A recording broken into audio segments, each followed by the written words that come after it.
सीताराम दोस्तों, मानस ज्योतिष केंद्र में आपका स्वागत है। आज हम विचार करेंगे भ्रम। कुंडली के माध्यम से भ्रम एक शक जो होता है उसका हम विचार करेंगे। शक का जो मेन कारण है कुंडली में वो है राहु। क्योंकि राहु क्या है? छाया ग्रह है, इसका कोई अस्तित्व तो है नहीं। और राहु मस्तिष्क है और जो धड़ है वो है केतु। तो राहु विचारों का देवता है, जैसे कि विचारें, सपनों की दुनिया, फिल्म इंडस्ट्री, ये सारा राहु रिप्रेजेंट करता है इन चीज़ों को। अब जिसका ये क्या अच्छा होता है उसके लिए तो सारे सपने पूरे कर देता है, लेकिन जिसका ये खराब है, कुपित है, उसको ये नुकसान करता है। अब कैसे ये मतलब शक पैदा करता है, इसको आज हम समझेंगे। भ्रम की दुनिया में एक अजीब सा पागलपन सा आदमी में कर देता है, इसका कारण क्या है? तो इसके लिए मेन पॉइंट अपनी कुंडली में, ये कालपुरुष की कुंडली है, ये उदाहरण के लिए कालपुरुष की कुंडली है, इसके माध्यम से हम समझेंगे कि राहु जैसे कि यहाँ हो, यहाँ हो, यहाँ हो, यहाँ हो।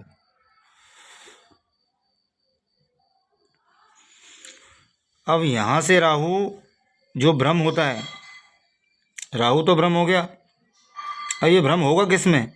तो ये होगा चंद्रमा में, क्योंकि चंद्रमा मन का कारक है और माँ का भी कारक है, और समुद्र है।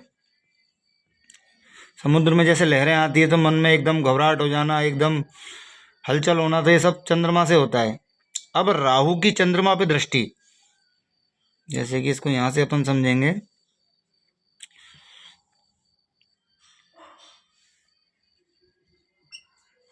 से राहु को चंद्रमा देखता हो, राहु पाप ग्रह से दृष्ट हो,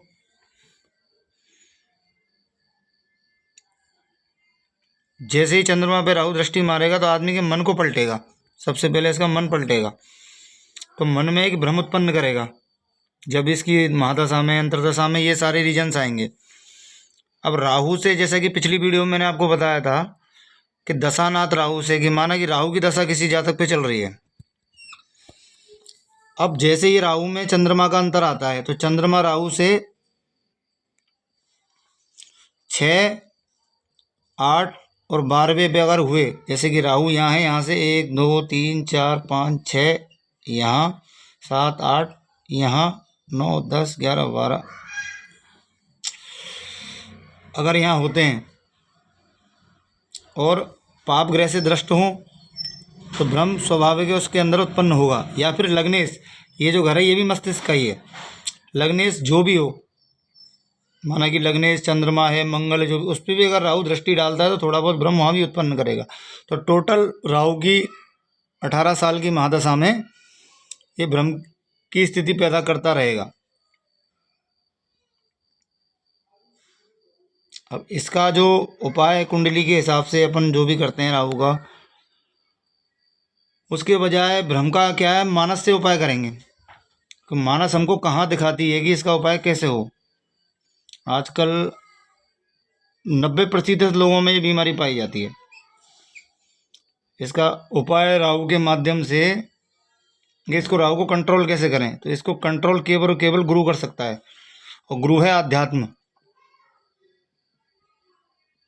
श्री रामचरितमानस में काकभूषण संवाद, काकभूषण संवाद का अगर कोई पाठ करे, या फिर काकभूषण का जो आश्रम बताया है, उस आश्रम का कोई ध्यान मात्र भी करने से इस भ्रम का रोग उत्पन्न हो जाता है। क्योंकि रामचरितमानस कहती है, जहाँ गरुड़ जी का हुआ, गरुड़ जी को मोह उत्पन्न हुआ, शिव जी को मोह उत्पन्न, भ्रम उत्पन्न हुआ सती के मरण के बाद, तो सबने काकभूषण जी से जाके रामचरितमानस सुनी, तो वहाँ जाके वो उसका उपाय सही हुआ। तो उस संवाद का पठन करने से इस भ्रम का 100% इलाज संभव है। जैसे काकभूषुंड को बताया था शिव जी ने गरुण जी को कि जाई सुनऊ ते हरिगुण भूरी होए मोह जनित दुख दूरी। मोह से उत्पन्न होती है बीमारी। मोह क्या होता है कि किसी से हम अत्यधिक प्रेम कर लें, वो ही लास्ट में कीचड़ बन जाता है। मोह शकल व्याधिन कर मूला, सारी बीमारियों की मेन जड़ है, वहाँ से भ्रम उत्पन्न होता है। जैसे हम उस आश्रम का ध्यान करते हैं या फिर उन चौपाइयों को हम पढ़ते हैं, 5 चौपाई कहते सुनते हैं, तो उससे धीरे धीरे ये बीमारी कटती है। अन्यथा दुनिया में या कितने भी डॉक्टर को दिखा लो, कुछ भी इसका कोई इलाज नहीं है। 100% केवल मानस सत्संग से ही इस भ्रम का उत्पाय हो सकता है, बाकी इसका कोई इलाज नहीं है। इसी माध्यम से आपको हम यही समझाना चाहेंगे कि कुंडली में भ्रम का दोष राहु और चंद्रमा के योग से बनता है। हमारे चैनल को लाइक करें, सब्सक्राइब करें, जिससे कि और भी वीडियो हम आपको डाल सकें जो समाज के हित में काम आए, जो नॉलेज की बात है, वास्तव में ही नॉलेज है। बाकी कहीं अगर पैसे कमाने के चक्कर में किसी के चक्कर में पड़े, वो बात एक अलग है। कमेंट बॉक्स में आप पूछ सकते हैं, वहाँ पे कोई फीस नहीं है, एकदम बिल्कुल फ्री है। इसे और हम आपकी सेवा कर सकते हैं। हमारे चैनल को लाइक करें, सब्सक्राइब करें।